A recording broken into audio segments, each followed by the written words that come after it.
आज का class physics का है और फिजिक्स में सेकेंड यूनिट 12th फिजिक्स का सेकेंड यूनिट करंट इलेक्ट्रिसिटी और करंट इलेक्ट्रिसिटी का लास्ट क्लास का जो टॉपिक था ड्रिफ्ट वेलोसिटी।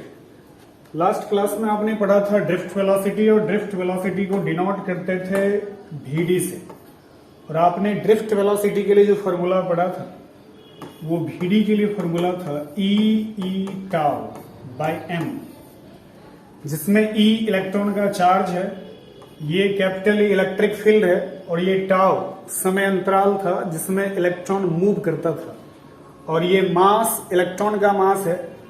ड्रिफ्ट वेलोसिटी के लिए आपने ये फॉर्मूला लास्ट क्लास में पढ़ा था। आज रिलेशन निकाल लो ड्रिफ्ट वेलोसिटी और इलेक्ट्रिक करंट के बीच में। जब कभी किसी कंडक्टर से इलेक्ट्रिक करंट पास करेगा तो इलेक्ट्रिक करंट जब कंडक्टर से पास करेगा इलेक्ट्रॉन मूव करेगा, और इलेक्ट्रॉन जब मूव करेगा तो ड्रिफ्ट वेलोसिटी से मूव करेगा, और ड्रिफ्ट वेलोसिटी से मूव करेगा तो उस कंडीशन में उस संवहन वेग ड्रिफ्ट वेलोसिटी VD और इलेक्ट्रिक करंट I के बीच में क्या रिलेशन होगा, इसी को लेकर के आज का हमारा क्लास है। आज हम लोग इसी दोनों के बीच में रिलेशन निकालेंगे, इलेक्ट्रिक करंट और ड्रिफ्ट वेलोसिटी के बीच में। रिलेशन निकालना आसान हो जाएगा यदि आपका बेसिक्स बेहतर है, आप हर एक टर्म को बेहतर समझ पा रहे हैं तो रिलेशन को याद करने की जरूरत नहीं है, आप ऑटोमेटिक कैलकुलेट कर सकते हैं डिफरेंट अलग अलग फॉर्मूला और एक्सप्रेशन का यूज करके। तो पहले सिचुएशन क्रिएट कर लेते हैं। हमारे पास एक कंडक्टर है, कंडक्टर से करंट पास करेगा, और जब करंट पास करेगा तो कितना करंट I करंट पास करेगा, और I करंट के पास करने से इलेक्ट्रॉन मूव करेगा तो ड्रिफ्ट वेलोसिटी से मूव करेगा। तो जब करंट पास हुआ तो ड्रिफ्ट वेलोसिटी से मूव किया तो दोनों के बीच में क्या संबंध होगा, वही संबंध कैलकुलेट करना है। तो रिलेशन कैलकुलेट करते हैं हम लोग, संबंध निकालते हैं किसके किसके बीच, तो इलेक्ट्रिक करंट के बीच, विद्युत धारा और संवहन वेग ड्रिफ्ट वेलोसिटी, इस दोनों के बीच में रिलेशन निकालेंगे। रिलेशन निकालने से पहले हम लोग मान लेते हैं कि हमारे पास एक कंडक्टर है, एक कंडक्टर है,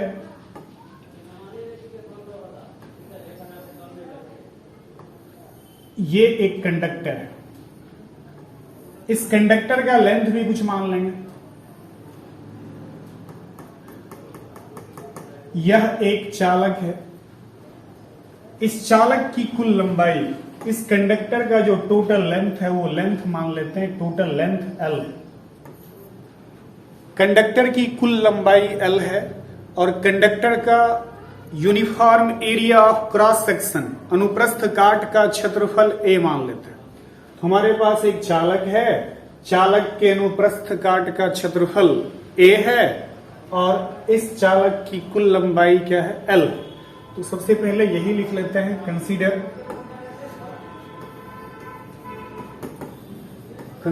अ कंडक्टर। एक चालक है और इस चालक में L क्या है, तो कंडक्टर का लेंथ है, L हो गया लेंथ ऑफ कंडक्टर। चालक की लंबाई कंडक्टर का लेंथ हो गया, चालक की लंबाई। इसके बाद ये जो कंडक्टर है इसका एरिया ऑफ क्रॉस सेक्शन, अनुप्रस्थ काट का क्षेत्रफल कुछ ना कुछ होगा। अनुप्रस्थ काट के क्षेत्रफल को A मान लेते, तो A क्या है, तो A है एरिया ऑफ क्रॉस सेक्शन, अनुप्रस्थ काट का क्षेत्रफल। किसके अनुप्रस्थ काट का क्षेत्रफल, चालक का। निकालना क्या है, करंट और ड्रिफ्ट वेलोसिटी के बीच में रिलेशन निकालना है। इसके लिए लंबाई मान लिए, उसके बाद चालक के अनुप्रस्थ काट का क्षेत्रफल, चालक के अनुप्रस्थ काट का क्षेत्रफल, अनुप्रस्थ काट का क्षेत्रफल।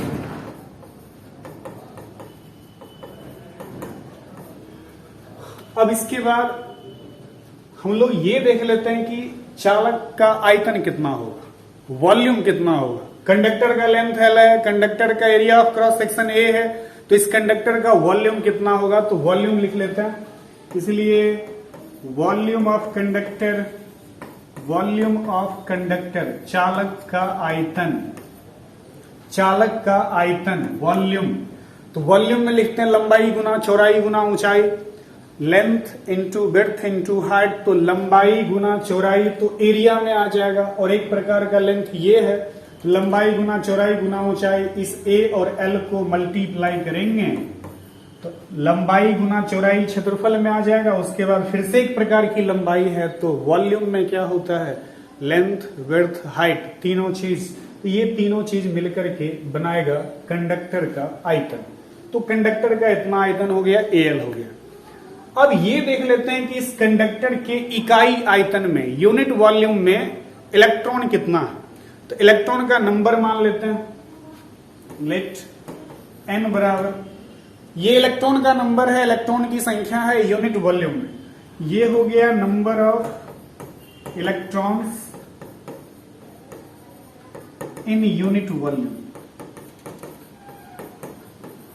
इकाई आयतन में इलेक्ट्रॉन की संख्या, इकाई आयतन में इलेक्ट्रॉनों की संख्या, इलेक्ट्रॉन्स की संख्या। तो इकाई आयतन में इलेक्ट्रॉन्स की संख्या n मान लिए।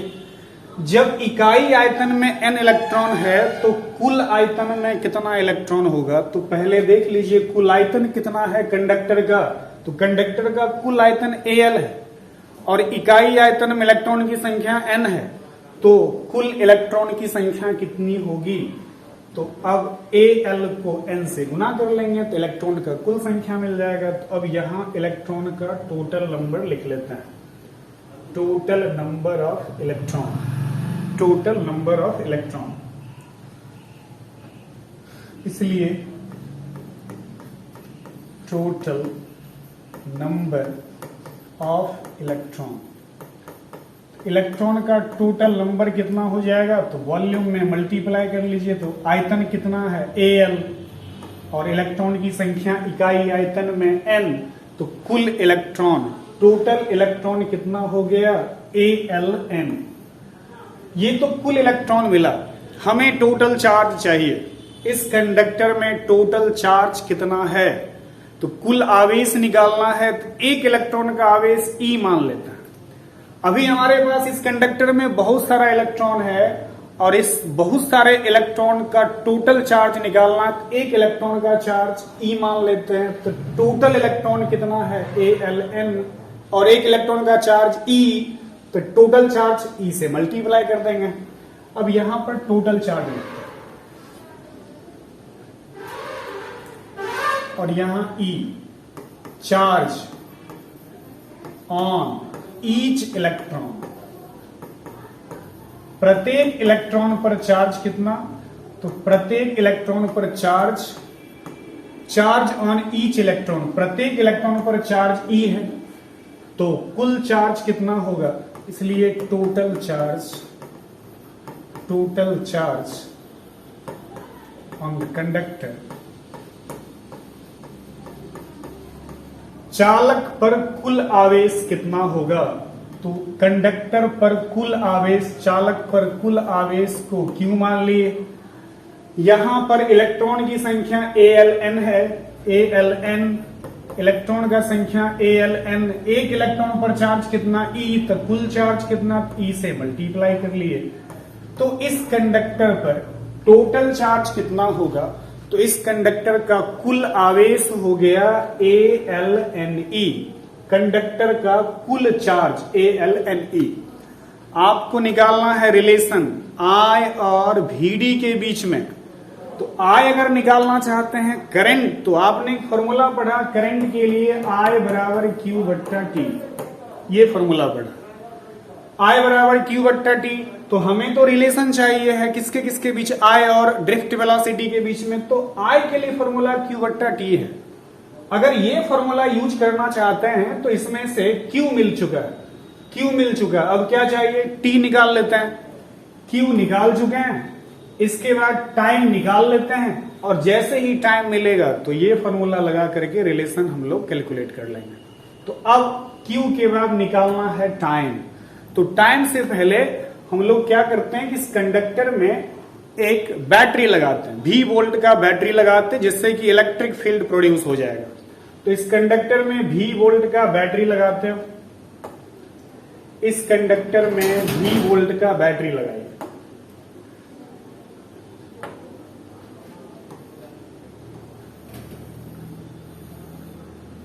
इस कंडक्टर में V वोल्ट का बैटरी अप्लाई कर दे रहे हैं।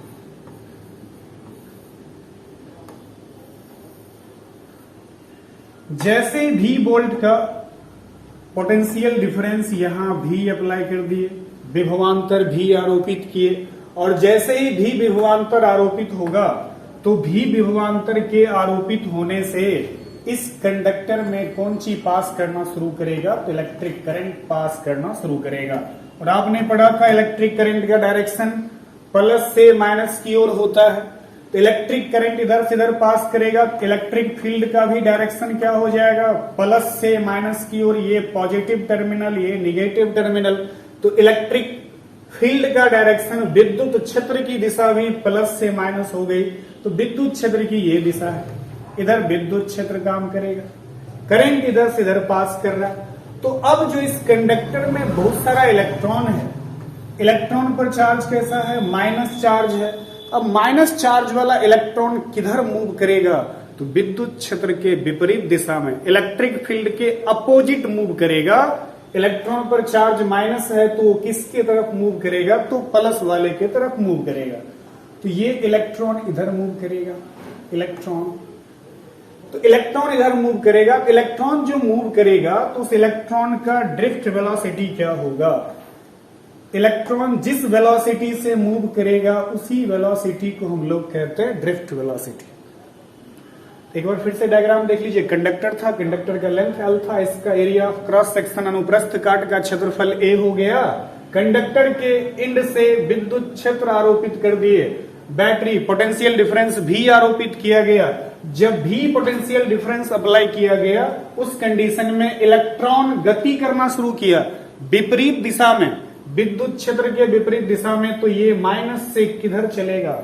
प्लस की ओर चलेगा।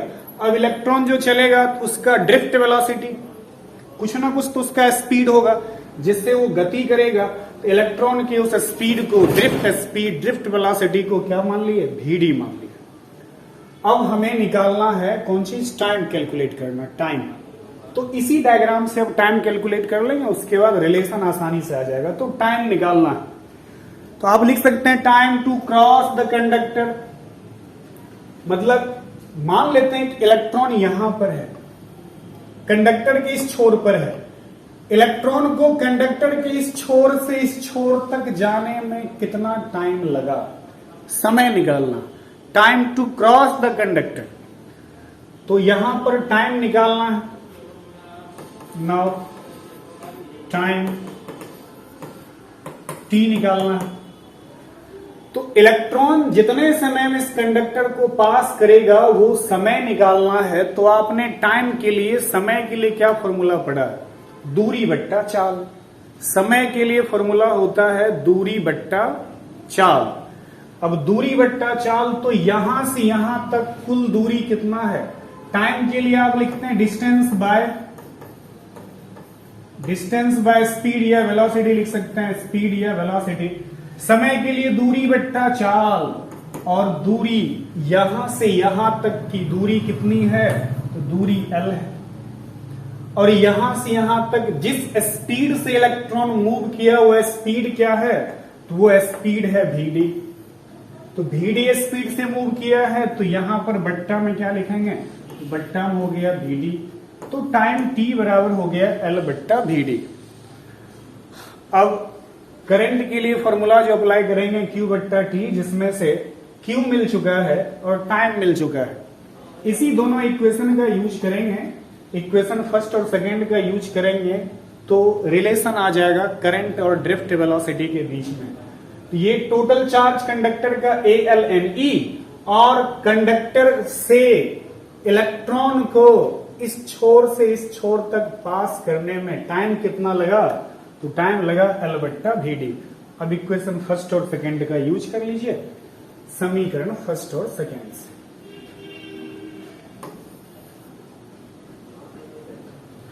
From equation 1 and 2, from equation 1 and 2, समीकरण फर्स्ट और सेकेंड से।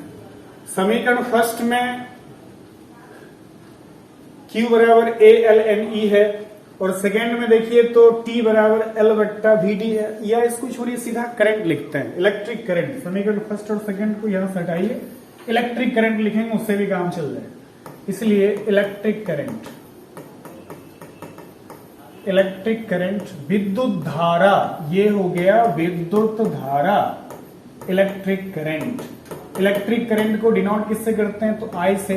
इलेक्ट्रिक करंट I, और I के लिए फॉर्मूला होता है चार्ज बट्टा टाइम, तो I के लिए फॉर्मूला Q बट्टा T होता है।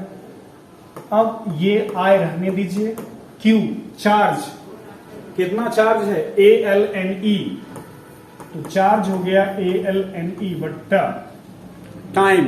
टाइम कितना टाइम लगा, L बट्टा VD टाइम लगा है, तो टाइम लगा L बट्टा VD। तो अब L से L कैंसिल हो जाएगा, यहां L से L कैंसिल कर दीजिए, तो अब I बराबर क्या मिलेगा, तो यहां मिलेगा I बराबर VD, ऊपर चल जाएगा ANE बचा, ऊपर में ANE और ये VD। यही रिलेशन निकालना था, रिक्वायर्ड रिलेशन, जिसकी आवश्यकता थी, जिस संबंध की आवश्यकता थी वो यही है। आपको I और VD के बीच में रिलेशन निकालना था, तो यहां पर देखा जाए तो ये I है और ये VD है, दोनों के बीच में रिलेशन आ गया I बराबर ANE VD, और यही कैलकुलेट करना था आज के क्लास में। तो आज के रखते हैं इतना ही, फिर अगले क्लास में देखेंगे।